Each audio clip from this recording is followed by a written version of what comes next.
This. जहाँ तक मौसीकी का ताल्लुक है, मुझे लगता है कि ये नामानूस तो ज़रूर है ये मौसीकी हमारे लिए, लेकिन it really caters to an Indian sensibility of melody and I tell you how.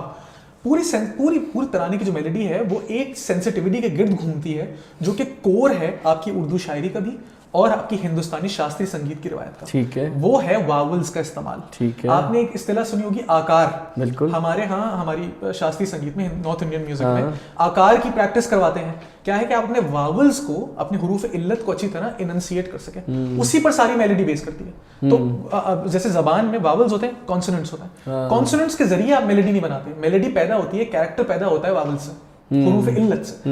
यही हिंदुस्तानी मौसीकी में भी है, यही चीज उर्दू शायरी में भी आई। इसको थियराइज करने वाले बहुत लोग हैं, बहुत मुफस्सिल रिवायत है इसकी to understand sound and its role in Urdu poetry itself. इसका एक आखिरी बड़ा नाम आबिद अली आबिद का है, जो कि एक बहुत मशहूर फारसी के मुअल्लिम थे, लाहौर में इकबाल से बहुत कुर्बत थी उनकी, इकबाल के शारे भी हैं।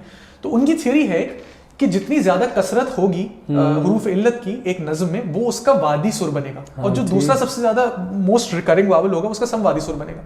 सो he is taken a concept from your raga based music के वादी सुर समवादी सुर, आपको पता है बिल्डिंग आसान अल्फाज है, बिल्डिंग ब्लॉक्स हैं एक राग के, बार बार घूम के आते हैं, उसके जरिए एक कैरेक्टर बनाते हैं मेलोडी का। वो कह रहे हैं उसी वावल के जरिए कैरेक्टर बनता है नज़्म का। अब उन्होंने ये तसव्वुर इकबाल के यहाँ देख के किसी ने किया, किसी ने मीर अनीस के यहाँ देख के किया। मिसाल के तौर पर डॉक्टर गोपी चंद नारंग है, उनका काम है उसलूबियात अनीस पर। जब ये स्टाइलिस्टिक्स की पूरी तहरीक हमारे थोड़ा सा दकीक है, लेकिन I think it will be useful to talk about this.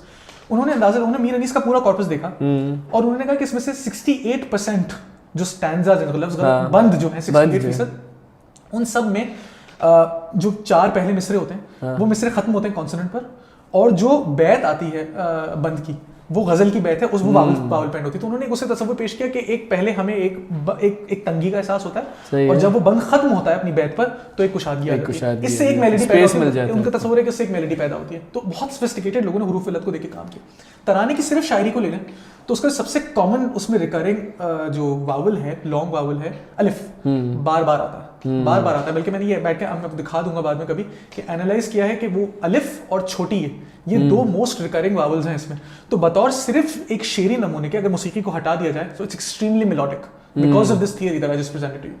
अब जहां तक ताल्लुक है उसकी मौसीकी का, जो अहमद गुलाम अली छागला साहब ने बनाई, मुझे लगता है कि उसका भी ताल्लुक बहुत ज्यादा हमारी रिवायत से है। क्यों? क्योंकि sensitivity towards the vowels, the music is also addressed. नहीं, बिफोर वी गो थोड़ा सा हमारे लोगों को समझा दीजिए कि शास्त्रीय संगीत का क्या ओरिजिन है, how is it different from classical music, क्योंकि इस तरह की चीज़ें लोग बड़ा बाद में पिक करते हैं।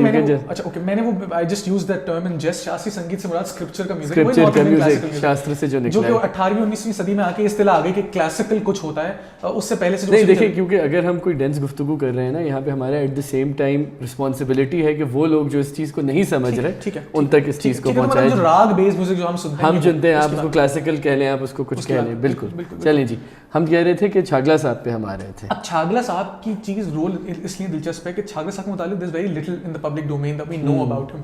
एक इंटरेस्टिंग कुछ अर्सा पहले जोंग ने एक इश्तिहार बनाया कि एक लंबी सी फिल्म सी बनाई कि वो एक स्टूडेंट है म्यूजिक डिपार्टमेंट में, वो छागला पेपर्स उसको मिल जाते हैं, आप अगर यूट्यूब पे ढूंढेंगे तो आपको मिल जाएगा, और वो छागला पेपर्स लेकर के एक गाना बनाता है और वो छा जाता है। वो जो जामी ने डायरेक्ट की थी। बिल्कुल। अब ये इसी तरह की कहानी है कि छागला से मुतालिक is very little in the public domain. उनकी एक तस्वीर है, वो सूट पहने हुए खड़े हैं, और हफीज़ ने जितने इंटरव्यूज दिए उनसे मुतालिक वो कहते हैं कि भाई ये साहब थे और अंग्रेजी दान टाइप कोई थे, ज़्यादा हमारी रिवायत से वाकिफ नहीं थे, इन्होंने मौसीकी बना दी, जो एक आम एक तस्वुर है। It's actually the exact opposite. मैंने छागला के मुझे बहुत सारे पर्सनल राइटिंग्स का एक्सेस मिला, उनके आर्काइव्स का, जो कि अब हम कोशिश करें कुछ अरसे में उनको मंजर आम पर भी लाएं उनकी राइटिंग्स को। Very sophisticated thinker who was well aware of our own poetic tradition. Farsi ज़बान पर बहुत अच्छी दस्तरस थी, उर्दू शायरी से बहुत अच्छा शगफ था, हिंदुस्तानी मौसीकी सीखी उन्होंने, मगरबी मौसीकी भी सीखी, और वो वाकिफ़ थे इन सेंसिबिलिटीज़ से जिनके ज़रिए पाकिस्तान की तहरीक वजूद में आई। तो ऐसा तो अव्वल है नहीं कि वो आदमी बिल्कुल किसी से वाकिफ़ नहीं था। ये तराना बनाने का जो पूरा